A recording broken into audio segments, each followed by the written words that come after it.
This episode of The Excursion takes us through the Golden Isles of Georgia. From ocean paddleboards and racing redbugs to island scavenger hunts and a rescue at sea. And if I succeed, I will dine in style here at the Grayfield Inn on beautiful Cumberland Island. But if I fail, it's the crew that dines in style. And I don't want to lose this one. Let's get started.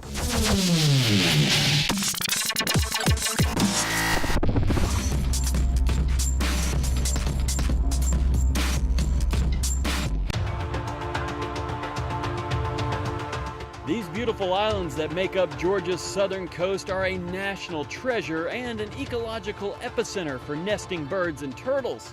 Islands like Jekyll Island, where our excursion begins, is 65% protected and left to Mother Nature. The northern and southern ends of the island have entirely different shoreline features.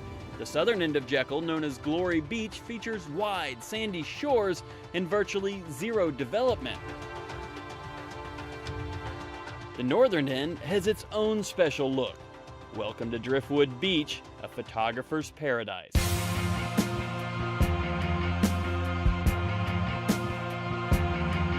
Home base for the Jekyll Island excursion. I am here at the Westin on Jekyll Island. It is beautiful, right on the beach. Harry's at the reserve observation deck.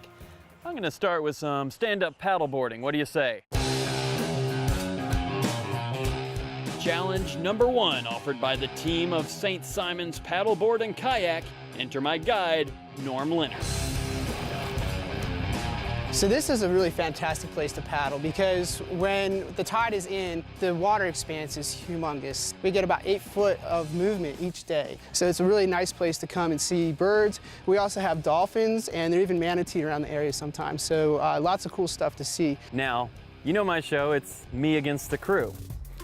Crew doesn't believe in me, I believe in myself. So the challenge we have for you today is we're going to put you on one of our more difficult boards. So this is one of the boards that my crew recommended. It's called a Nug, and this board is made for paddle surfing, which is going to give you a lot of movement. Now on this flat water, what you really want is a board that tracks well. Like the longer board that I'll be paddling today is nice and stable. We're going to put you on this nice squirrely board that's going to move around a lot, and we're going to ask you to paddle backwards. Of course. So, yeah. You know, because going forward on a hard board, that's just not hard enough, so we're going to make it a little bit tougher for you. Again, the crew might get this one in the first excursion, but we'll see. I'm gonna allow myself one splash. Have you done this? Have I done on the Nug? The Nug backwards. I have done the Nug backwards once. Okay. So. All right. All right, good luck. So far, so good. All right, so David's gonna try standing up now for the first time in a squirrely little Nug. There he goes. A little tip there, but he's doing really well. All right, so the challenge, David, is to go from here to the bridge backwards on that Nug. Oh my goodness. That is harder than it seems. Now, we even chose this challenge with a little bit of a boost for you because the wind and the tide are both pushing you in the direction of that bridge.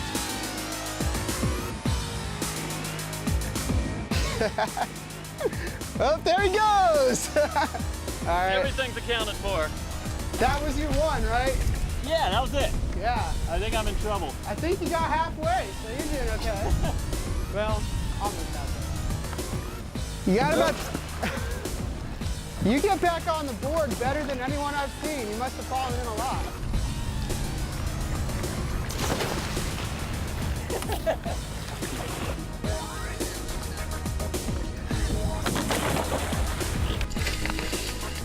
Right off the back end.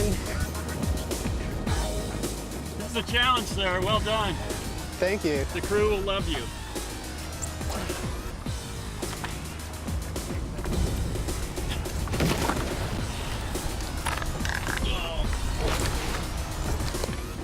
Yes! Yeah! Woo! Fail! All right, I fell off a few times, but it's time for a little extra credit here, right? Yeah, that's right, yeah. This is cool. This is what we refer to as Shark Tooth Beach. And what you're finding here are a lot of fossilized oyster shells. That's mostly what's under our foot. But there are some shark teeth here as well. This is a very popular place to take children and eco tours. We come out here with groups and walk along the beach and look for shark teeth.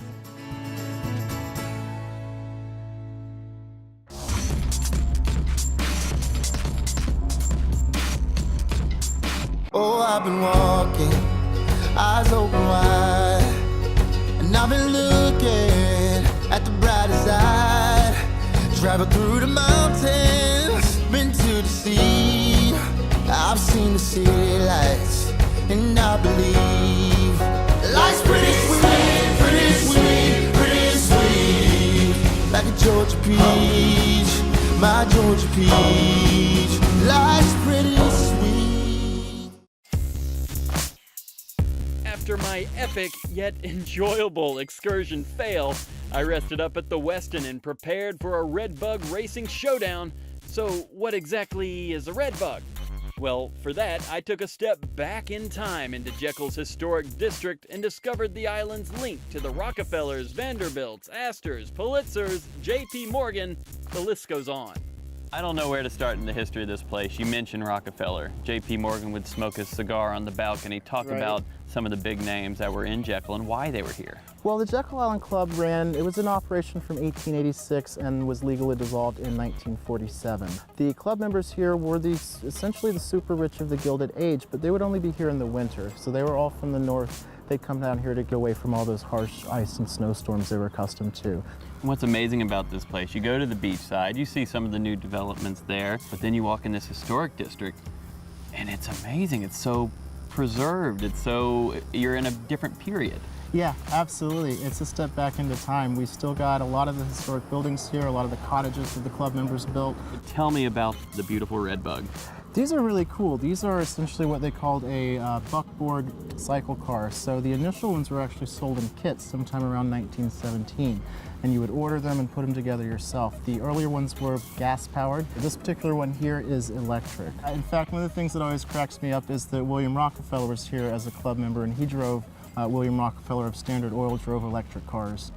How about that? Yeah. How about that? Now there's redbug motors here on Jekyll. We still have redbugs on Jekyll, yeah, absolutely, and they're essentially still motorized golf cars. As a historian, that's got to be kind of fun. I mean, yes, they are modern, but they're electric. It's kind of keeping a tradition unique to Jekyll Island. Absolutely. Off to the Jekyll Island airport to get our modern-day redbugs for the weekend, and lucky for us, the Redbug Motors owner, Rich Van Eiderstein, was there to set us up. And Rich had a little redbug treasure of his own. I'd always seen them on Jekyll. Now I know why they're so special. These millionaires brought these cars here, and at the Jekyll Island Club Hotel, they rented those cars to all their guests for the sum of $5 an hour. And we're not quite sure what that converts to in today's dollars. That was a lot of money back then. What started it was we needed transportation from the airport, and we had seen these new little electric cars, and the big thing was the history of this little car on Jekyll Island.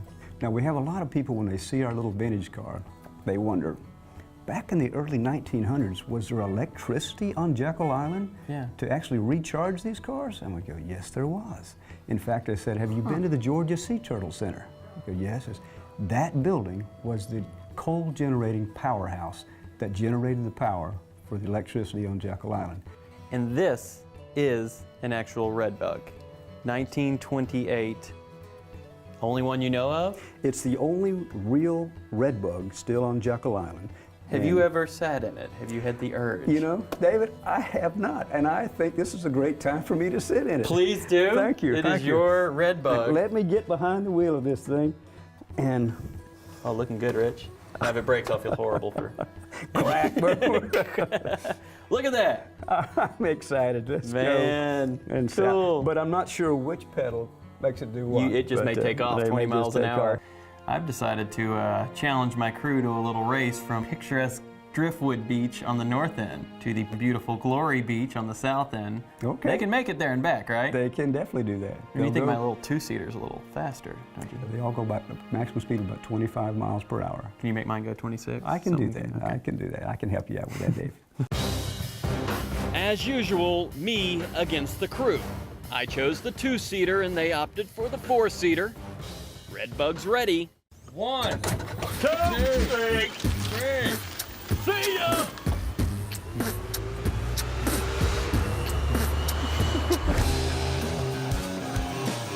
Redbug 1 in the lead right now, maxing out 26 miles an hour. I'm 1 over the speed limit, which means other cars should not pass me because they'd be breaking the law, right?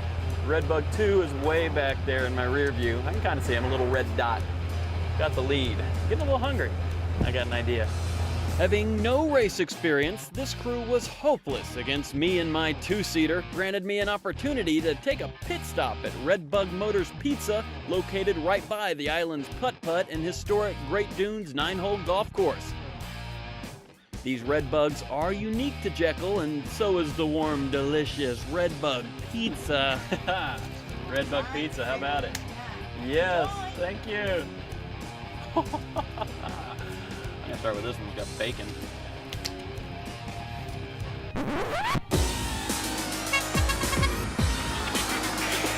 Oh no.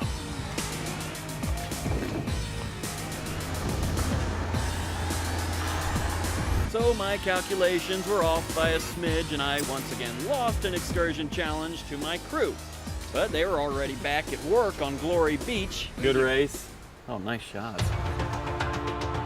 See, this beach got its nickname after the 1989 Civil War classic movie Glory, starring Morgan Freeman, Denzel Washington, and Matthew Broderick, that was shot on these golden shores.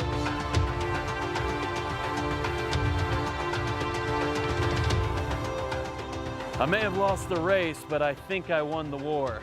This is Glory Beach, folks. Absolutely gorgeous here on the south end. Nothing but nature as far as you can see. I still have some challenges ahead. Let's see if I can redeem myself. Off to the Georgia Sea Turtle Center.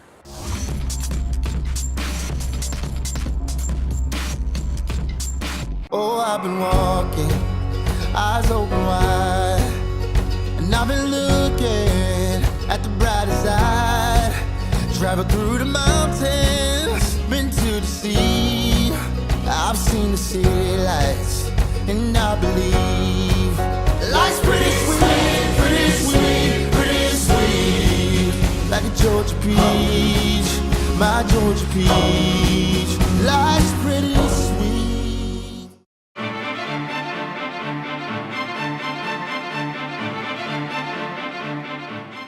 So now it's time for me to save some face, folks. Remember my friend Redbug Rich talking about the island's old power station being the Georgia Sea Turtle Center? Well, my next excursion challenge sends me back to the Jekyll Historic District, where I was supposed to help rescue some diamondback terrapins from the causeway. But my help was needed in another operation. A loggerhead sea turtle had just been reported off nearby Little Cumberland Island, so Michelle and Jen at the Georgia Sea Turtle Center play hero every day. So it was an honor to lend a helping hand. And you do need my help, right? Do you got muscles? I got, well, they're a little sore. I don't know. Let's see. We can do this, right? Then All we're right, ready. me and Jacob. We're ready. Michelle.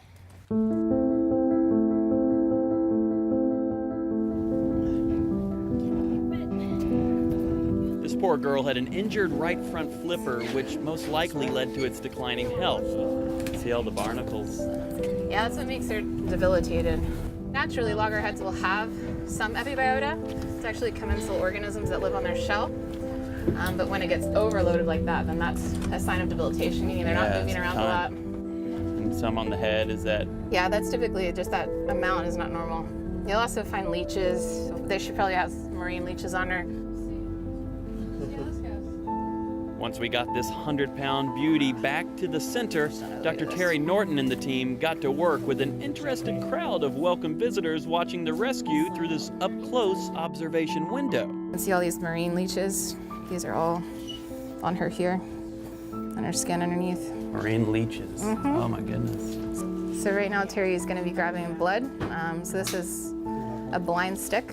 We can't see the veins of the animal, so he's actually going to go in and get it in the cervical sinus region.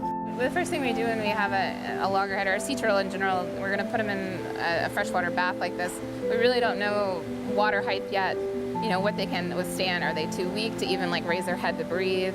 And so this is how we remove the barnacles. So Terry's using the screwdriver to kill the barnacle and then popping them off the top there.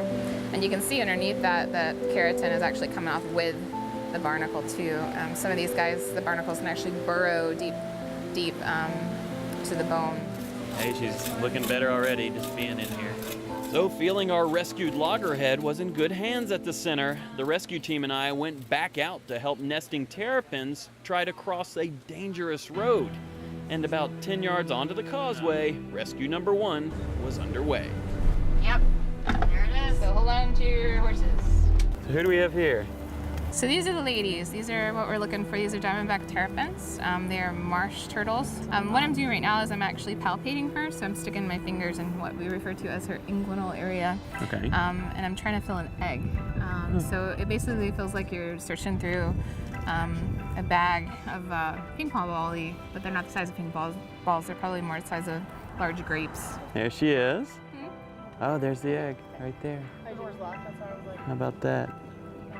Diamondback terrapin. Now, terrapin meaning can be land or water. And a cross between turtle and tortoise. Yeah. They live in the marsh. You see, the road warning signs were up for terrapin crossing, but they're not always regarded by island visitors. It's not a crowded beach island, but it only takes one speeding car to take down these sweet terrapins. So now we've marked her. This is the first time she's been marked. We're going to take her to a predator-proof nesting box so she can lay the egg. We didn't want her to cross the road, so now she's going to be safe, her eggs are going to be safe, and we're heroes. Yep. All right. So let's go do it again.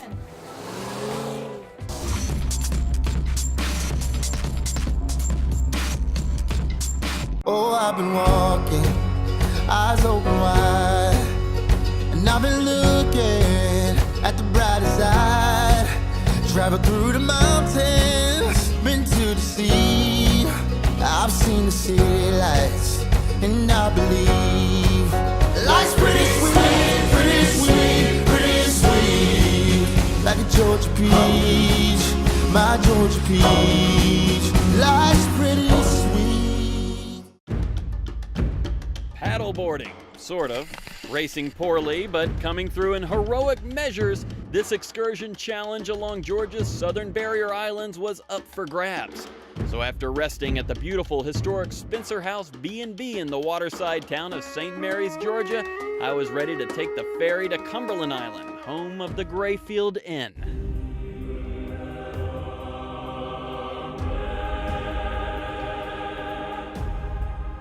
There are many camping options on the island, but this is the only inn or hotel of any kind where you can stay. And once you step foot on this one-of-a-kind barrier island, there's a magical presence that takes over. Maybe it's the island's rich history of the Carnegie family who, believe it or not, still operate this historic getaway. Maybe it's the wild horses all around the island who have called this place home for centuries. Or just knowing that not everyone gets to enjoy this coastal treasure, home to nature, relaxation in luxurious fashion, and one of the country's most renowned chefs serving the meals. That is my potential reward, but one more challenge to go. Let's meet Alex Furness, Grayfield's talented naturalist and an awesome excursion companion. The history out here is just extremely rich from, the American Revolution, European colonists, and of course everybody associates it with the Carnegies, wild horses, and it's just a really preserved piece of natural history out here as well on Georgia's coast. When we go along the eastern seaboard, whenever there's a nice coast, you always see houses, you see mansions, and they're beautiful in their own right, but you come to Cumberland, you have 18 miles of undisturbed shoreline. Very protected, so integral to sea turtle nesting, shorebird nesting, and it's just the natural barrier between the mainland and storms and so forth. So we have our dune lines intact, so it does the job it's supposed to. All right, now I've brought camo, because this is a scavenger hunt. Will this help me in any way? I think you're dressed for the occasion, absolutely. All right, so we're gonna try to find a gator, wild horse. That we will. Nesting osprey? Hopefully, we should have good luck today. Looks like we already found one. Yeah, the Cumberland Island horses, hard to miss them out here. Yeah. Scavenger hunt mission number 1 complete, finding a Cumberland Island wild horse. And these beautiful creatures truly are wild. There are no vets watching after them. Just like the bison of Yellowstone, they're on their own, making the visual even more special to Grayfield visitors. The horses were first introduced probably by the European colonists. You had the Spanish here as early as the 1560s, and the English would actually be out here during the early 1700s. So they were one of the first ones to introduce things like the horses and the wild hogs we still have today. While the crew was enjoying the island photogenic features, Alex and I tracked down our mission to target a gator that just happened to be at historic Plum Orchard. Camera guys, we can't find them anywhere. The crew's letting us down. Yeah, right? We find the gator. We got a gator. We can't find the cameraman. All we have is this GoPro, but we got one Right there. right there. The gator hung around for the crew to grab a few photos as well. A kind gator he was. On to the next leg of this scavenger hunt. Let's do it. We're doing pretty good. Yeah, we are. And so we headed down to the south end to discover our nesting osprey at the amazing ruins of Dungeness. All right, Alex, we definitely have the horses now. We even have a foal just a few days old, you said? Yeah, just born on Saturday. And a pregnant one over there. Yeah, absolutely. And of course, it just happens to be the ruins of Dungeness. It does, yes. A osprey nest, and it's up there. Yeah, we do have an osprey nest up there. It looks like the female is currently in the nest, but every now and then we're getting a glimpse of her head up there. That's a beautiful bird. Absolutely. And a beautiful place. Yeah. There's a little history, kind of connected to the Grayfield. Grayfield was built for Margaret, who would be one of the daughters of Thomas and Lucy Carnegie, who this Dungeness here was built for. First part of it completed in 1882, with its entirety being completed in 1886. And something unfortunate happened to it. Yeah, it actually did burn down in 1959 due to arson. Mission complete, and once again, success. And when you have 18 miles of untouched shoreline, you have to take advantage. Cue the music. Time for a jog on my own beach. So with my adrenaline flowing, it was back to the Grayfield Inn, where Chef Whitney Otaka had already begun preparation for my hopeful reward dinner. It's either me or the crew, folks. This place is full of history. It's gorgeous. It's rich in bountiful ingredients. We're right next to the ocean. We're along the intercoastal waterway, so we have some different fish selection. And there's all kinds of wild items that grow on the island as well. So for me as a chef, it's just an amazing opportunity to sort of express what the Georgia coast is in food. Ring a dinner bell at 7:30, and everyone sort of dresses up, and it's an occasion. It's a 3-course meal, and it's more likened to what you would have experienced if you'd come here as a family member's guest. It's got to be neat, you know, cooking and serving dishes in a place with so much history when a lot of the history and descendants are even here. Oh, absolutely. I mean, the family is very much part of this business every day. It kind of feels like they're my own family. Reward dinner. What are you making tonight? Oh, so tonight you will be treated to some gorgeous line-caught Florida sheep's head. Very similar to flounder, but a little more dense, sort of that sweet, flaky white meat. You're also gonna have a chance to taste some of the beautiful tomatoes that we're getting out of the garden. Gorgeous tomatoes. Cherokee purples will land on the plate tonight. This has been a great adventure, but I know I did fail from time to time. Just a little bit. But you saved a turtle. I did. That's true. And terrapins, right? And terrapins. So... What do you say we all eat together, huh? First time? I think so. Yep, sounds fair. I'm liking this. All right, all right. friends. Okay. Let's do it, fellas. Yeah. Oh, this looks good.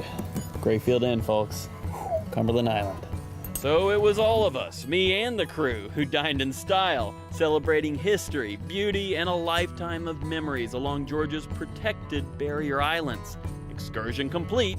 See you next time.